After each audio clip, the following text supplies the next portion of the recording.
मैं आपको शक्ति का दूसरा सिद्धांत बताता हूं। मुझे नहीं मालूम कि यह सिद्धांत मुझे बताना चाहिए या नहीं, मुझे यह भी नहीं मालूम कि यह सही है या नहीं, लेकिन क्योंकि मैं इसको मानता हूं और मुझे मालूम है कि इसके बारे में कई लोग जिनके हायर मॉरल वैल्यूज हैं शायद न भी समझते हो या न भी वो रखते हो, लेकिन एक मेरा विचार है, चाहे तो इस पर विचार करें। सब नहीं तो कुछ न कुछ लोगों को शायद इस विचार से कुछ सोचने की और कुछ करने की प्रेरणा मिलेगी। इतिहास दुनिया की सबसे बड़ी अदालत है, इससे बड़ी अदालत कोई नहीं है। सुप्रीम कोर्ट में क्या हुआ, हाई कोर्ट में क्या हुआ, लड़ाई के मैदान में क्या हुआ, इलेक्शंस में क्या हुआ, ये सब बातें आती हैं चली जाती हैं, बाद में रह जाता है केवल इतिहास।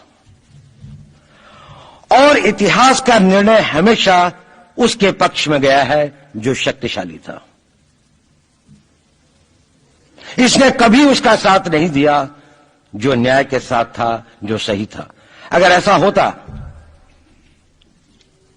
तो दिल्ली में बाबर रोड होती है, बाबर रोड है लेकिन राणा सांगा रोड नहीं है, क्योंकि बाबर आया, विजयी हुआ, राणा सांगा हार गया। भारत की हिंदूशाही किंगडम अफगानिस्तान से होती सिकुड़ती सिकुड़ती सिकुड़ती यहां तक नहीं आ जाती। हमने किसी पर आक्रमण नहीं किया, हमने किसी के जीवन मूल्यों को नष्ट नहीं किया, हमने किसी के धर्म ग्रंथों को और धर्म स्थानों को नष्ट नहीं किया।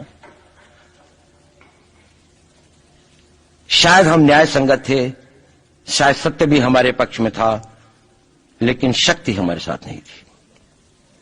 इसलिए इतिहास ने हमें उसकी सजा दी।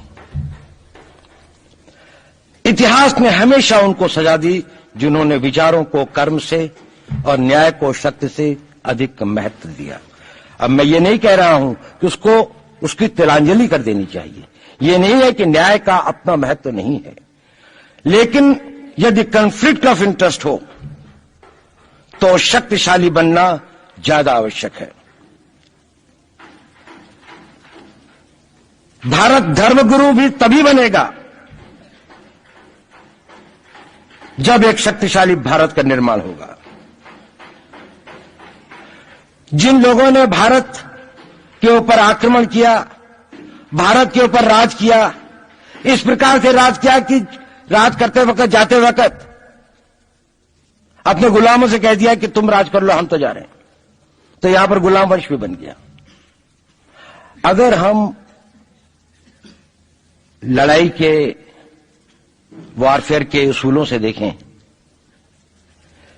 कि किसी भी राष्ट्र की जो कॉम्प्रिहेंसिव स्टेट पावर होती है, किन चीजों से वो लड़ाई लड़ता है, जिसको हम कहते हैं कि ये शक्तिशाली है, दूसरा शक्तिशाली नहीं है, क्या वो अवयव होते हैं उसके, क्या घटक होते हैं उसके। तो भारत के पास जनशक्ति, धन शक्ति, ज्ञान की शक्ति, टेक्नोलॉजी की शक्ति, और जिन लोगों ने आक्रमण किया उनकी शक्ति को अगर हम ये देखें तो शायद 1 और 1000 का अनुपात भी नहीं होता। लेकिन उसके बाद भी हम वो नहीं कर पाए। और ये प्रश्न भी किसी ने पूछा, उस पर मैं आऊंगा बाद में। निवेदिता जी ने उसका बहुत अधिक उत्तर दिया, बहुत अच्छा उत्तर दिया था कि क्या कारण है, किसके कारण भी हम लोग इस लड़ाई में इतिहास ने हमारा साथ या हमारे पक्ष में न्याय नहीं दिया।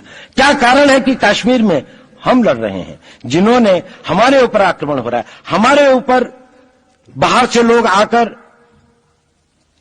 वायलेशन हमारे बॉर्डर का करते हैं, इन्फिल्ट्रेटर्स हमारे यहां आते हैं, जबकि पूरा का पूरा कश्मीर भारत का भाग है, अभिन्न भाग है। कानून के अनुसार वहां के राजा ने यह हस्ताक्षर किए, हमें दिया।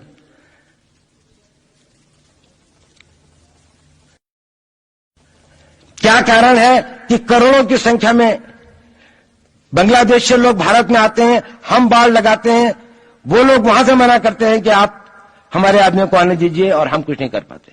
और भारत में 2 करोड़ नागरिक रहते हैं। हम हर एयरपोर्ट के ऊपर में इमिग्रेशन की चेक पोस्ट लगाते हैं कि कहीं पर कोई एक आदमी बिना पासपोर्ट के या बिना वीजा के भारत में प्रवेश न कर जाए। यहां पर लाखों की संख्या में, करोड़ों की संख्या में लोग आते हैं। सुप्रीम कोर्ट भी ये वो करता है कि जिन लोगों ने जो इसके लिए जिम्मेदार हैं, उन्होंने जो काम किया है वो भारत के ऊपर आक्रमण के बराबर काम किया है। और वही सरकार उस सुप्रीम कोर्ट के 25 जुलाई 2005 के निर्णय के 3 दिन के अंदर में एक नया अध्यादेश जारी करके उन सारे के सारे कानूनों को फॉरेनर्स एक्ट के अंदर में इनकॉर्पोरेट कर लेती है, क्योंकि जो वो IMDT एक्ट था उसको सुप्रीम कोर्ट ने नल एंड वॉइड कर दिया। ये सब बातें हमें सोचने और समझने की आवश्यकता है। एक कारण, मैं ज्यादा चीजों में नहीं जाना चाहता, इतना समय भी नहीं होगा, कि भारत विदेशों से इतना नहीं हारा। अंग्रेजों ने भारत के खिलाफ कोई लड़ाई ऐसी नहीं जीती जिसमें कि अंग्रेजों की फौज में भारतीय सिपाही नहीं थे। चाहे वह पहले बंगाल नेटिव आर्मी थी, 1857 के अंदर में सिखों और गुरखास ने उनका साथ दिया। जब सिखों से लड़ाई हो रही थी तो बाकी लोगों ने उनका साथ दिया। हमेशा नेटिव आर्मी उनके साथ थी। जब जब आक्रमण वेस्ट से हुआ, चाहे वो पार्थियंस थे, चाहे हून थे, चाहे मंगोल आए, बाद में मुगल आए, तो लश्कर कहां बने? वो तो थोड़े से लोग आए थे। लश्कर बने काबुल में, जिस वक्त तो इस्लामाइज भी नहीं हुआ था, लाहौर में, सरहंद में। हिंदुस्तानियों को हराया है तो हमेशा हिंदुस्तान के लोगों ने साथ नहीं दिया देश का। और दर्द है तो केवल इसी बात का। भारत के इतिहास में अगर दर्द केवल इस बात का नहीं है कि विदेशियों ने हमारे साथ क्या किया, उनका तो हम मुकाबला कर लेते। दुख इस बात का था कि हमारे सभी लोगों ने साथ नहीं निभाया और साथ नहीं दिया।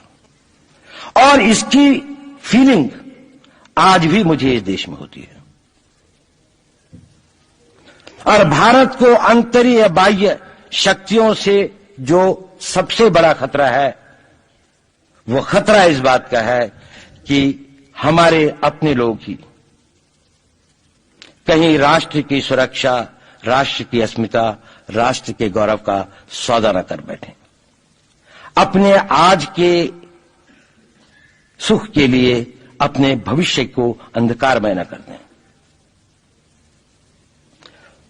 और इसके लिए जो जागरूकता चाहिए, इसके लिए जो ताकत पैदा करनी है, वो ताकत केवल समाज के अंदर भी पैदा की जा सकती है। उसको केवल आप लोग कर सकते हैं। वो केवल आज की युवा शक्ति ही कर सकती है।